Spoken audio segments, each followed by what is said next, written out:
Hello dear students, एक बार पुनः स्वागत है आपका आपके अपने प्यारे से चैनल कुतुब सर में। आज का टॉपिक है सदिशों के घटक या representation of a vector into its components. तो कंपोनेंट्स निकालना सीखेंगे, आज हम घटक निकालना सीखेंगे। तो सबसे पहला टॉपिक हमारा बनेगा सदिशों के घटक या सदिश के घटक, कंपोनेंट्स ऑफ अ वेक्टर। देखिए, मान लीजिए मेरे पास में कोई वेक्टर ए है ना। कंसीडर करें कि ये वेक्टर ए है और ये वेक्टर इस लाइन के साथ में थीटा एंगल बनाता है। ठीक है, तो अगर ये थीटा एंगल बनाता है मतलब एक वेक्टर, आप इसे ऐसे कंसीडर कीजिए, ये पेन है, ये पेन एक वेक्टर है और ये मेरे हाथ के साथ में ऐसे थीटा एंगल बनाता है। ठीक है, तो थीटा एंगल बनाता है तो इसके कंपोनेंट्स हम निकालेंगे। तो आपके मन में यही प्रश्न आना चाहिए, अगर नहीं आया तो मैं डाल देता हूं, क्यों निकालें भाई। हम अगर वेक्टर्स के कंपोनेंट्स निकाल रहे तो क्यों निकालें, कारण क्या है, रीजन क्या है।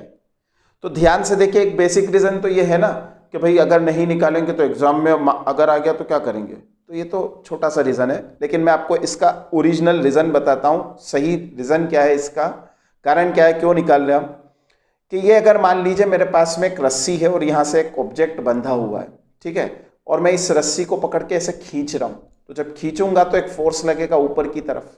इस फोर्स का इस डायरेक्शन में कंपोनेंट क्या होगा। आपने देखा होगा कि छोटा बच्चा जब उसको उसके पप्पा कार दिला देते हैं तो वो क्या करता है, उसको डोरी से बांध देता है ना, डोरी से बांधता है।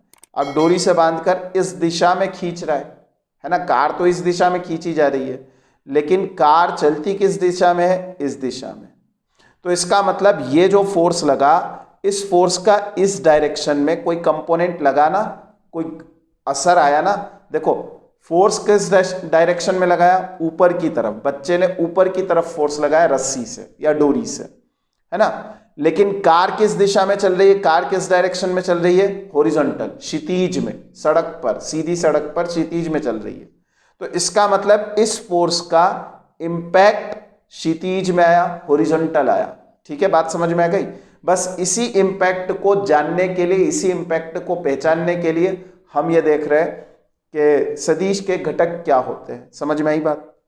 मैंने एक बिल्कुल सिंपल सा एग्जांपल आपके सामने रख दिया है, अब हम पूरी डिटेलिंग करेंगे। ध्यान से देखिए, मेरे पास में एक वेक्टर है, इस वेक्टर ने थीटा एंगल बना लिया, किसके साथ में, एक लाइन के साथ में। We have to calculate the components of this vector along horizontal direction and vertical direction. मतलब हॉरिजॉन्टल डायरेक्शन मतलब क्षितिज के साथ में, क्षितिज में क्या उसका एंगल बने, वेक्टर ए का घटक रहेगा, और ऊर्ध्वाधर घटक क्या रहेगा। तो दो घटक हम निकालेंगे, इसके ऊर्ध्वाधर घटक निकालेंगे। ऊर्ध्वाधर मतलब इस दिशा में, ठीक है, परपेंडिकुलर। परपेंडिकुलर कंपोनेंट क्या रहेगा और इस दिशा में कंपोनेंट क्या रहेगा, हम दोनों चीज कैलकुलेट करेंगे। इसे कैलकुलेट करने के लिए मान लीजिए मैंने वेक्टर ए के हेड से, है ना, शीर्ष एक परपेंडिकुलर ड्रॉ किया। ये परपेंडिकुलर किस पर आया, इस लाइन पर, जो लाइन दे रखी है उस लाइन पर हमने परपेंडिकुलर ड्रॉ कर दिया। जैसे ही हम परपेंडिकुलर ड्रॉ करते हैं तो हमारे पास में एक पिक्चर क्लियर हो जाती है कि एक राइट एंगल ट्राइंगल बन गया। ठीक है, इसे कुछ लेबलिंग कर देते हैं, इसे ओ ले लीजिए, इसे पी ले लीजिए, इसे क्यू ले लीजिए। ठीक है, तो पी क्यू क्या हो गया हमारे पास में, परपेंडिकुलर हो गया। थीटा क्या है, यहाँ पर कोई एंगल है जो वेक्टर ए बना रहा है। इस वेक्टर की लेंथ कितनी है, इस वेक्टर की लेंथ है ए, मतलब हाइपोटेनियस ओपी कितना दे रखा है, ए दे रखा है। अब हमें क्या कैलकुलेट करना है, अब हमें पी क्यू कैलकुलेट करना है और ओ क्यू कैलकुलेट करना है। इसे कैलकुलेट करने के लिए हमारे पास में एक सिंपल सा यहाँ पर विंडो खुल गई, देख लीजिए आप। Sine theta, cos theta, tan theta, cosec theta, sec theta, ये सब आपका पढ़ा हुआ है। परपेंडिकुलर अपॉन हाइपोटेनियस क्या होता है, साइन थीटा। अगर हिंदी मीडियम में बात करें तो लंब बटे आधा, लंब बटे कर्ण। अब ध्यान से देखिएगा, यहां पर मैं क्या करूंगा, पी क्यू कैलकुलेट करने के लिए पी क्यू अपॉन ओपी लिखूंगा और इक्वल में लिखूंगा साइन थीटा। ठीक भाई, पी क्यू को तो एज इट इज रख दो, ओ क्यू की जगह पर हम क्या लिख सकते हैं, length of this vector that is a sine theta हमारे पास में आंसर आया। ठीक है भाई, तो पी क्यू कितना आया, ए साइन थीटा। बस ये जो P Q A sine theta आया, इसी को कहा जाता है वर्टिकल कंपोनेंट। इसे क्या कहा जाएगा, वर्टिकल कंपोनेंट। हिंदी में बोलेंगे तो क्या बोलेंगे इसे? ऊर्ध्वाधर घटक, ऊर्ध्वाधर घटक, वर्टिकल कंपोनेंट। अब इसी तरीके से ये देखो, ये ऊर्ध्वाधर घटक क्या आ गया? ए साइन थीटा।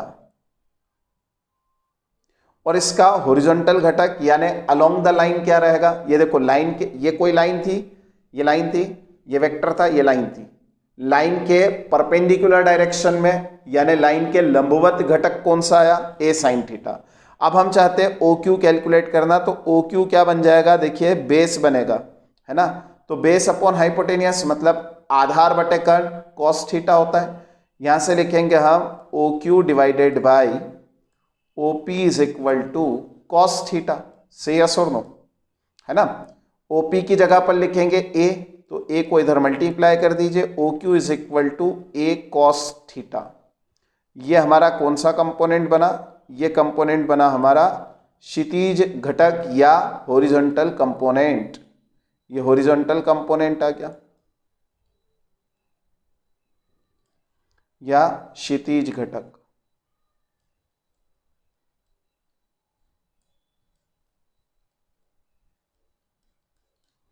तो ये हमारा क्षितिज घटक बना ए कॉस थीटा। इतना पार्ट कंप्लीट।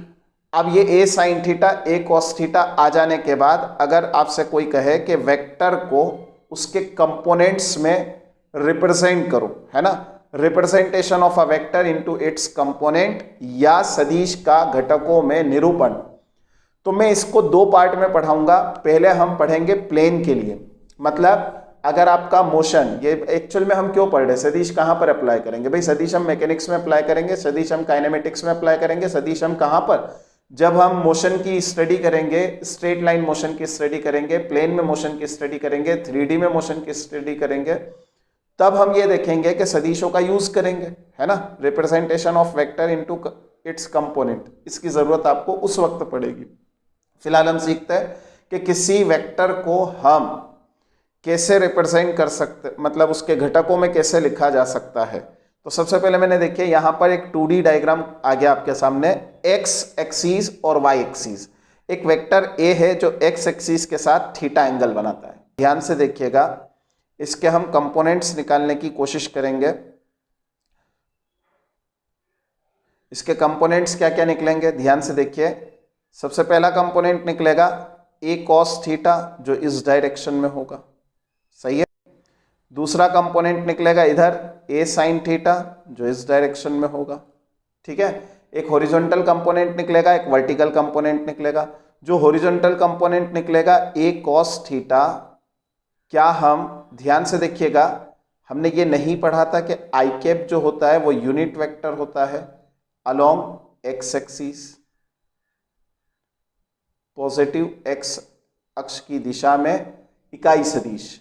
और जे कैप क्या होता है? Unit vector along positive Y axis. इसी तरीके से के कैप क्या होता है? Unit vector along positive Z axis. ये हमारा पढ़ा हुआ है, मतलब इकाई सदिश एक्स वाई और जेड डायरेक्शन में I cap J cap K cap होता है। अब देखो ए कॉस थीटा क्या है? पूरे वेक्टर की लेंथ है। ये तो वेक्टर की लेंथ हो गई, है ना, ए कॉस थीटा। इसकी दिशा क्या है? आई कैप। तो इसका आई कैप के साथ मल्टीप्लाई कर दीजिए, ये पूरा वेक्टर बन गया, सही है। तो ए कॉस थीटा आई कैप क्या बना? ये बना वेक्टर ए का एक्स कंपोनेंट। से यस और नो? एक्स कंपोनेंट या एक्स घटक, ठीक। इसी तरीके से ए साइन थीटा क्या बनेगा? ए साइन थीटा जे कैप, ये क्या बनेगा? वेक्टर ए का वाई कंपोनेंट। अब मुझे इस कंपोनेंट के रेस्पेक्ट में पूरे वेक्टर ए को रिप्रेजेंट करना है। बहुत सिंपल सा काम करेंगे हम, ध्यान से देखते जाइए। मान लीजिए ये वेक्टर ए मुझे रिप्रेजेंट करना है इस डायरेक्शन में। मान लीजिए ये O है, ये P है और ये Q है। तो OQ किसे रिप्रेजेंट कर रहा है? ए कॉस थीटा आई कैप को, है ना। और PQ किसे रिप्रेजेंट कर रहा है? ए साइन थीटा जे कैप को। अब देखिए यहाँ पर क्या हम ट्राइंगल लॉ लगा सकते हैं? अगर ट्राइंगल लॉ लगाते हैं तो हम लिखेंगे OP, vector OP is equal to vector OQ plus vector PQ। ये कैसे आया? ट्राइंगल लॉ क्या होता है, त्रिभुज नियम क्या होता है? ऊपर आई बटन पर क्लिक करके आप वो वाला वीडियो देख सकते हैं, मैंने आपको ट्राइंगल लॉ पूरा डिटेल में समझा रखा है। तो OQ की जगह पर हम क्या लिखेंगे? OP एज इट इज, मतलब OP की जगह तो वेक्टर A आ जाएगा, OQ की जगह पर लिखेंगे हम A cos theta I cap, यह आ गया A cos theta I cap. इसी तरीके से PQ की जगह पर क्या लिखेंगे? A sine theta J cap, ये A sine theta J cap. देखो ये वेक्टर A का 2D में रिप्रेजेंटेशन हो गया, समझ में आई बात? इसे रेक्टेंगुलर कंपोनेंट ऑफ वेक्टर भी कहते हैं। इसे एक और नाम क्या दिया जाता है? रेक्टेंगुलर कंपोनेंट्स, है ना, आयताकार कंपोनेंट में रिप्रेजेंटेशन। तो ये आयताकार कंपोनेंट में रिप्रेजेंटेशन हो गया। वेक्टर ए कैसे लिखा जा सकता है? A cos theta I cap plus A sine theta J cap. Theta क्या है यहाँ पर? Theta is the angle between direction of vector A and positive x axis. आगे यहां तक समझ में? अब देखिए यहां से हम 3D में चलने की कोशिश करते हैं। 3D में मैंने एक वेक्टर A को लिखा, देखो ये x डायरेक्शन है, ये y डायरेक्शन है, ये z डायरेक्शन है। इस डायरेक्शन में i कैप है, इस डायरेक्शन में j कैप है और इस डायरेक्शन में हमारा k कैप है। ध्यान से देखिए अल्फा एंगल बन रहा है x के साथ में। अब देखो ध्यान से समझ लीजिए, इसे अच्छे से देख लीजिए। अगर अल्फा एंगल बन रहा है वेक्टर A का x एक्सिस के साथ में, तो इसका कंपोनेंट क्या निकलेगा? x दिशा में कंपोनेंट क्या निकलेगा? x दिशा में कंपोनेंट निकलेगा A cos अल्फा, सही है।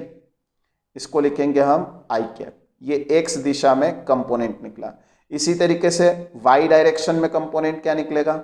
y डायरेक्शन में कंपोनेंट निकालने के लिए देखिए ध्यान से, यहाँ पर ये बीटा, ठीक, ये वेक्टर है।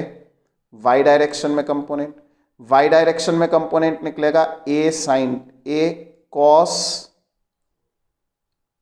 बीटा जे कैप। अब ये थोड़ा सा समझना पड़ेगा आपको कि यहाँ पर cos कैसे आ गया। पिछले दोनों पार्ट में तो मैंने आपको साइन बताया था, यहाँ पर cos आ गया। तो समझिए यहाँ पर हुआ क्या है।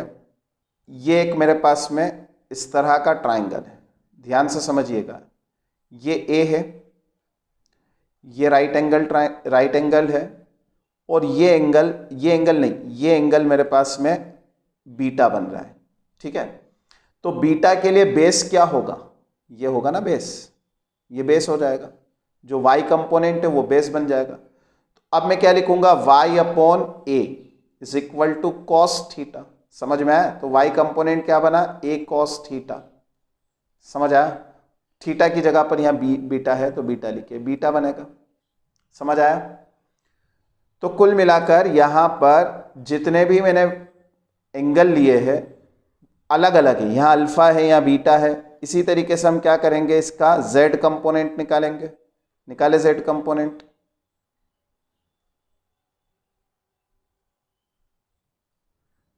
अब इसका z कंपोनेंट के लिए मैं डायग्राम कैसे बनाऊं? भाई z कंपोनेंट कैसा है मैं आपको समझा देता हूं। आप जिस कमरे में बैठे हैं उसके सामने वाली दीवार को देखिए।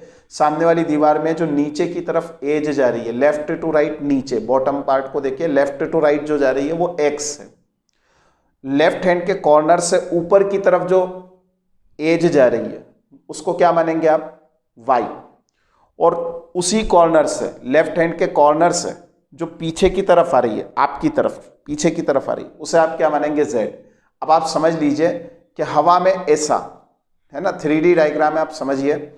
एक कमरा है, कमरे का कौन सा एंड, कौन सा कॉर्नर? आप जिस कमरे में बैठे हैं उस कमरे के सामने वाला लेफ्ट कॉर्नर, नीचे वाला, वहां से एक लाइन ड्रॉ कीजिए जो पंखे के टॉप तक जा रही है, पंखे के टॉप तक जा रही है। अब ये पंखे के टॉप तक जो लाइन जा रही है वो x, y और z डायरेक्शन को x, y, z के साथ में अल्फा बीटा गामा एंगल बना रही है, जैसा कि मैंने डायग्राम में रिप्रेजेंट भी कर रखा है। 3D डायग्राम है, आपको थोड़ा सा कमरे में विजुअलाइज करना पड़ेगा, जल्दी समझ में आएगा। आया इतना समझ में? तो ध्यान से देखिए, यहां पर जो z कंपोनेंट होगा वो कितना निकलेगा? z कंपोनेंट निकलेगा आपका a cos गामा और इसके साथ में लग जाएगा k कैप। इसका मतलब वेक्टर a को मैं कैसे रिप्रेजेंट कर सकता हूं? a cos alpha i cap plus a cos beta j cap, फिर लिखूंगा मैं plus a cos gamma k cap. इतने पार्ट में कोई कंफ्यूजन नहीं। अगर इतना पार्ट समझ में आ गया तो बहुत सिंपल सी चीज और सीख लीजिए कि अगर मुझे किसी वेक्टर का, है ना, चाहे 2D में लिखा हो 3D में लिखा हो, जैसा भी लिखा है, अगर किसी वेक्टर का मैग्नीट्यूड निकालना है, मैग्नीट्यूड मतलब उसका परिमाण निकालना है, तो परिमाण निकालने के लिए मैं क्या करूंगा? तीनों कंपोनेंट जो दे रखे हैं ax स्क्वायर यानी x कंपोनेंट का square, ay square plus az square. समझिए इस बात को, मैं समझाता हूं। ये इसका फॉर्मूला बनेगा किसका? ये मैं पहले भी पढ़ा चुका हूं, पहले पढ़ चुके अपन ये वाला फॉर्मूला। ध्यान से समझ लीजिए, ax क्या है? x component. ay क्या है? y component. और az क्या है? z component. इतने पार्ट में कोई कंफ्यूजन हो तो पूछ लीजिए, है ना, कमेंट बॉक्स में जरूर डालिए। आपके जो भी डाउट्स होंगे मैं वो क्लियर करता चलूंगा, ठीक है। अगला देखिए, अब हम पढ़ेंगे इसके प्रॉब्लम्स। जो कुछ हमने पढ़ा उसके प्रॉब्लम्स देखते हैं। पहला क्वेश्चन आपकी स्क्रीन पर है, a vector whose magnitude is 5 metre makes 30 degree angle with the positive direction of X axis, find the X and Y component of the vector. देखिए बहुत सिंपल सा क्वेश्चन है। इस क्वेश्चन में क्या कह रखा है कि यहाँ पर एक एक्स डायरेक्शन के साथ में कोई वेक्टर है, वेक्टर का मैग्नीट्यूड दे रखा है 5 मीटर, है ना, 5 मीटर तो इसका मैग्नीट्यूड है। ये कितने डिग्री का एंगल बनाता है? 30 डिग्री का एंगल बनाता है। तो एक्स कंपोनेंट और वाई कंपोनेंट की डिमांड की गई है। तो एक्स कंपोनेंट क्या बनेगा? मान लो ये वेक्टर ए है, तो इसका ए एक्स क्या बनेगा? ए कॉस थीटा। ए की जगह तो लिखेंगे 5 कॉस 30। कॉस 30 डिग्री की वैल्यू क्या होती है भाई? √3/2। तो ये 5 मल्टीप्लाई √3/2, यानी इसका आंसर क्या आएगा? 5√3/2। ये इसका एक्स कंपोनेंट हो गया। और इसका वाई कंपोनेंट क्या बनेगा? A Y is equal to A sine 30 degree, ठीक है। साइन 30 की वैल्यू होती है 1/2, मतलब 5 मल्टीप्लाई 1/2, तो आंसर आएगा 5/2। अब मैं अगर इसका, देखो इस क्वेश्चन में दे तो नहीं रखा है, लेकिन अगर ऐसा बोल दिया गया होता कि इसको इस वेक्टर ए को रिप्रेजेंट करो इनटू इट्स कंपोनेंट, यानी कंपोनेंट के फॉर्म में लिखो, तो कंपोनेंट के फॉर्म में कैसे लिखते हैं इसको? Vector A is equal to, इस पर लगा देते I cap, 5√3/2 I cap plus लगाएंगे क्या? 5/2 जे कैप। समझ आया? ये इसको हमने वेक्टर फॉर्म में लिख दिया। पूछा यहां तक गया था, मैंने आपको दोनों चीज समझा दी। अगला क्वेश्चन देखेंगे। अगला क्वेश्चन क्या कहता है, देखिए, if a vector is represented by 3i cap minus 7j cap, ये सब पर आई कैप कैप है, यहाँ पर कैप नहीं लगे हैं, कोई बात नहीं, देख लीजिए आप, है ना। 3i cap minus 7j cap plus 5k cap, right the components of the vector along X Y and Z direction. X Y और जेड डायरेक्शन में इसके कंपोनेंट्स बताना है। तो आई कैप के साथ जो कोएफिशिएंट लिखा है वो क्या बन जाएगा? आई कैप के साथ वाला कोएफिशिएंट एक्स कंपोनेंट बन जाएगा, है ना। तो एक्स कंपोनेंट क्या मिला? 3 इज द एक्स कंपोनेंट। समझ आया? -7j कैप, तो इसमें क्या बनेगा? -7 इज द वाई कंपोनेंट। और यहां पर लिखा है 5k कैप, तो 5k कैप क्या बन जाएगा? 5 इज द z कंपोनेंट। समझ आया? 5 क्या बन गया यहां पर? z component. चलिए अगला क्वेश्चन देखेंगे। अगला क्वेश्चन क्या कहता है, if a vector whose magnitude 2 metre makes an angle 45 degree, ये डिग्री लिखा है यहाँ पर, डिग्री लिखा हुआ नहीं है, कोई बात नहीं, आप देख लीजिए, डिग्री है 45 degree with positive direction of Y axis, Y axis के साथ 45 डिग्री के एंगल पर है, ये वाई एक्सिस बना दी मैंने, वाई एक्सिस के साथ में ये 45 डिग्री का एंगल बना दिया, और इसकी लेंथ कितनी दे रखी है 2 मीटर, यानी इसका परिमाण या इसका मैग्नीट्यूड कितना दे रखा है 2 मीटर। अब हमें क्या करना है, वाई कंपोनेंट और एक्स कंपोनेंट का कैलकुलेशन करना है, उस सदिश के घटक ज्ञात करें। तो एक्स कंपोनेंट वाई कंपोनेंट दोनों निकालना है। देखिए यहाँ पर फॉर्मूला क्या बनेगा, ए एक्स कितना बनेगा, देखो चूंकि यहाँ पर एंगल थीटा ये बना है तो यहाँ चेंज हो जाएगा, ए साइन थीटा बनेगा। ठीक है, ये बात याद रखिएगा, या तो इसे साइन थीटा ले लो या इसे 90 माइनस थीटा। अगर यहाँ से देखेंगे, अगर ये थीटा है तो ये कितना बनेगा 90 माइनस थीटा, है ना। तो कॉस 90 माइनस थीटा करोगे तो साइन थीटा आ जाएगा। अब देखिए यहाँ से ए एक्स इक्वल टू कितना आएगा, ए की जगह पर लिखेंगे हम 2 मीटर, साइन 45 की वैल्यू होती है 1/√2, यानी 2/√2 आंसर आएगा, क्योंकि साइन 45 और कॉस 45 दोनों की वैल्यू 1/√2 होती है। समझ आया। इसी तरीके से ए वाई भी आ जाएगा 2/√2। अगला क्वेश्चन देखते हैं। अगला क्वेश्चन है, if a force of 5 newton is operated on an object kept on the top of the table as shown in the diagram, diagram नहीं दे रखा है, डायग्राम बन गया। ठीक है, तो डायग्राम में एक आपको वेक्टर दे रखा है, एक फोर्स दे रखा है, कितने न्यूटन का, 5 न्यूटन का। इस 5 न्यूटन के फोर्स को हॉरिजॉन्टल के साथ यानी टेबल के साथ 60 डिग्री के एंगल पर लगाया गया है। फिर आगे क्या पूछा गया, find the horizontal component of the force, क्षितिज घटक ज्ञात करो इस बल का। तो इस बल का अगर हम क्षितिज घटक ज्ञात करना चाहे तो कैसे करेंगे, ध्यान से देखते जाइए, बहुत सिंपल सा क्वेश्चन है। यहां से एंगल बनेगा तो ये क्षितिज घटक ज्ञात करना है ना। कितने डिग्री का एंगल बन रहा है 60 डिग्री, तो इसका क्षितिज घटक या इसका हॉरिजॉन्टल कंपोनेंट जो रहेगा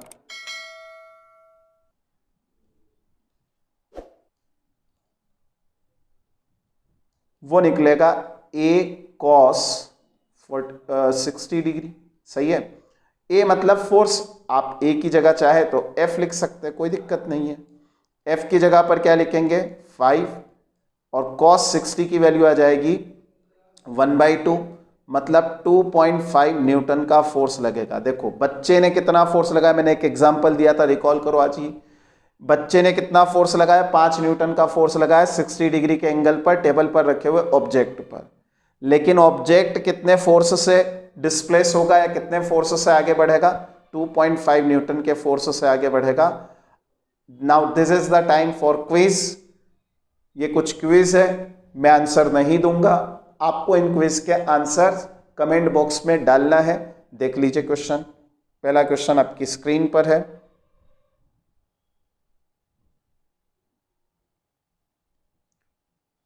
सेकेंड क्वेश्चन आपकी स्क्रीन पर है।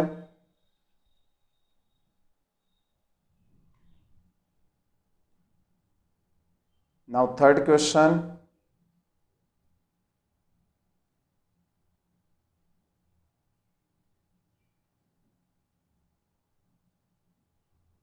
Fourth question. चलिए, उम्मीद करता हूं कि आपको ये सब कुछ समझ में आ गया होगा। ये जितनी भी क्विज के मैंने 4 क्वेश्चंस डाले थे आपके, ये अगले वीडियो लेक्चर में आपको आंसर के साथ में, और जिस बच्चे ने आंसर दिया है उसका नाम भी अनाउंस होगा कि सबसे पहले आंसर किसका आया था। ठीक है, thank you for watching my video. जय हिंद, जय भारत।